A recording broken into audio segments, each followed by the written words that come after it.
Esportes em cima da hora. Vamos lá, gente. Olha só, lamentável erro individual nesse amistoso.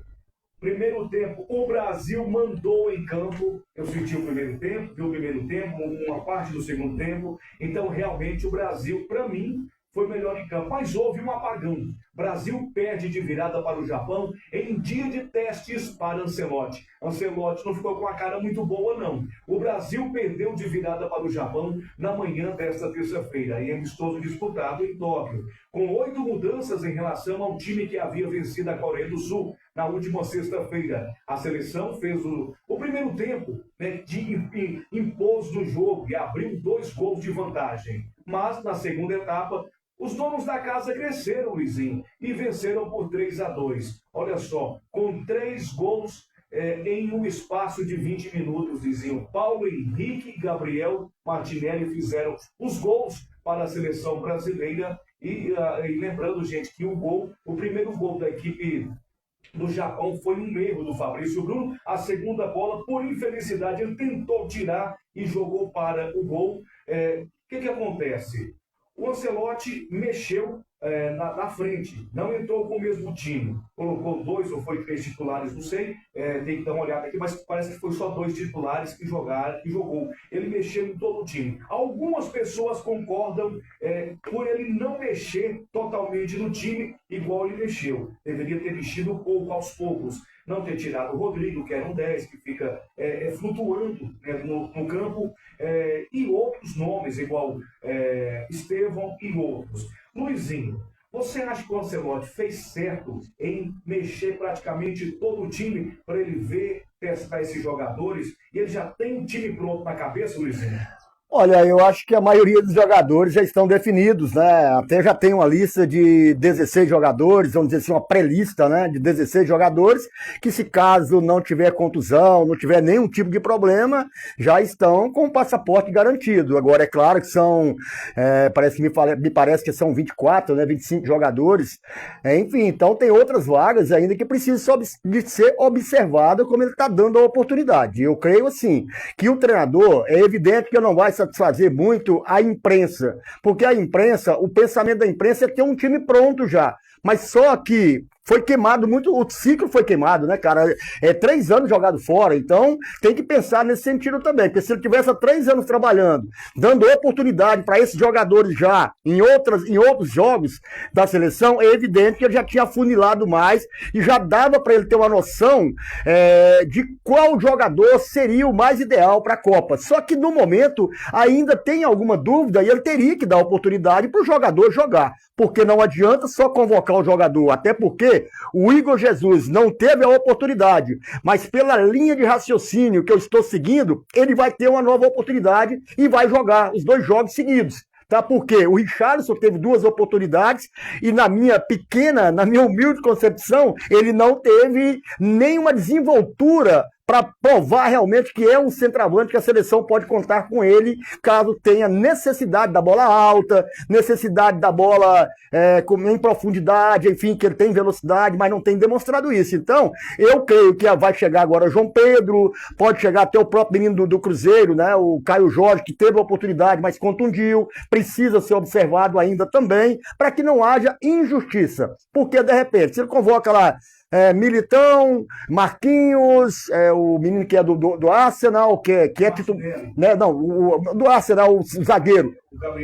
Gabriel Magalhães. Aí, quer dizer, ele não dava oportunidade para o Fabrício Bruno jogar e nem para o Beraldo jogar, e não dando a oportunidade, e você deixando de convocar quem não teve a oportunidade, eu acho que aí fica um peso também na consciência de quem não convocou, porque não viu jogando, não deu a oportunidade. Agora, a partir do momento que você dá a oportunidade para o jogador jogar, e infelizmente, para o Fabrício Bruno, individualmente ele não foi bem, porque ele falhou no primeiro lance. Você lembra do Odair, o que aconteceu com o Odair, o zagueiro, depois da Copa do Mundo? Ele ficou fora da Copa de 98 devido a uma falha que aconteceu semelhante a essa do Fabrício. Porque é um momento que não dá mais para ter mais oportunidades. Porque se o Fabrício tivesse mais oportunidades, é um excepcional zagueiro, é um grande zagueiro do futebol brasileiro hoje. Mas há de se entender que no momento crucial ele pecou, ele falhou, né, cara? Mecanicamente ele já foi muito mal pra bola. Como que você vai dar um tapa numa bola para ela sair lá pro lado esquerdo e você já deixa o corpo caído para trás? É evidente que a tendência é cair como ele caiu. Então ele já errou, por quê? Ele ficou meio assustado, me parece ali. Sim, você que foi jogador, você acha que ele ficou assustado naquele lance? Ele ficou indeciso, né? Ele poderia ter chutado para frente. Ele poderia ter chutado. Na indecisão dele, o que acontece? Ele pensou em tocar para a esquerda, o cara fechou, o jogador do Japão fechou. Ao fechar, ele mecanicamente já ficou desequilibrado. Não pode haver erro. Não pode haver erro. Aquele setor ali não pode haver erro. Quem jogou no setor defensivo sabe muito bem do que eu estou falando. O atacante erra 9. Se ele fizer o 10º, ele já é o atacante. O zagueiro, ele erra. Ele acerta 9. Se ele errar 1, ele já não é mais um grande zagueiro, porque no momento crucial, e nós estamos falando de Copa do Mundo, nós não estamos falando de um jogo aí qualquer. Claro que todos não existe jogo qualquer.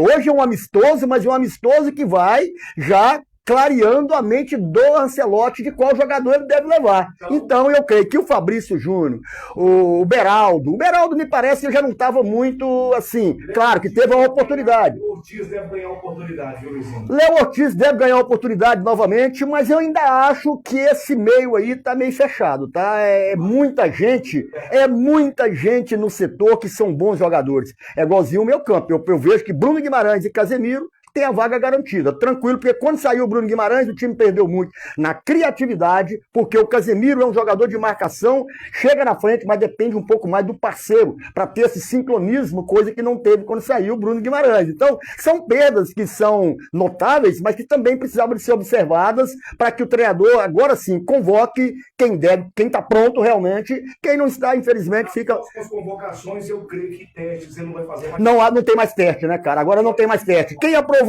nesse jogo de hoje e no jogo anterior continua tendo chance. Quem não aprovou já fica fora das demais convocações para que outros...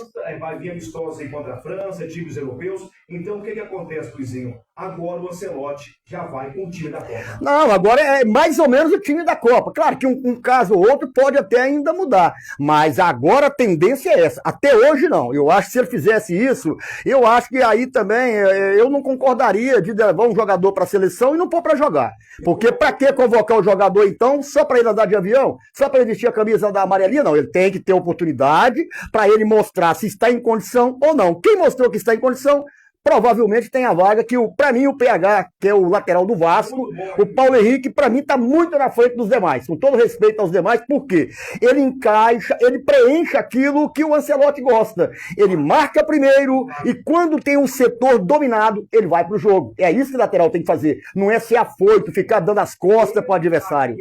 Aqui ele tá na Copa, Luiz. Ele não deu as costas pro adversário hora nenhuma. Então isso é um lateral que entra em campo com personalidade. Não dá o fundo para ninguém. Ele não tem medo de jogar, sai na hora certa, não precisa ficar correndo demais, acelerando demais lá na frente à toa. Não é assim. É no momento certo, cara. E agora tem que ter jogador que sabe quebrar essa linha com a bola, que é o Bruno Guimarães também. Então, é um conjunto da obra para que a coisa possa dar certo. Agora, no geral, isso aí tá mais do que normal o resultado. Não adianta nós ficarmos aqui dando uma de torcedor, sendo que nós somos analistas do futebol. E analista tem que ver no todo, tem que ver o lado do treinador também, porque precisa dar oportunidade para ele ver se está pronto ou não. Não estando, fica fora.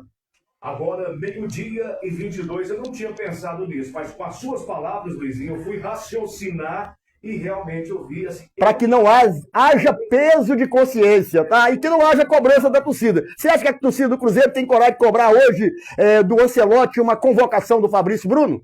Não tem jeito, né? Porque houve erro individual. E esse erro individual comprometeu o coletivo. Que aí vem um segundo gol, aí vem um terceiro gol, porque abre, né, cara? Muda totalmente o lado emocional do jogador em campo. Eu não tinha pensado nisso e parabéns por este raciocínio. Agora, 12:22, programa Esportes em cima da hora. Restaurante Lanchonete dos Longínquos.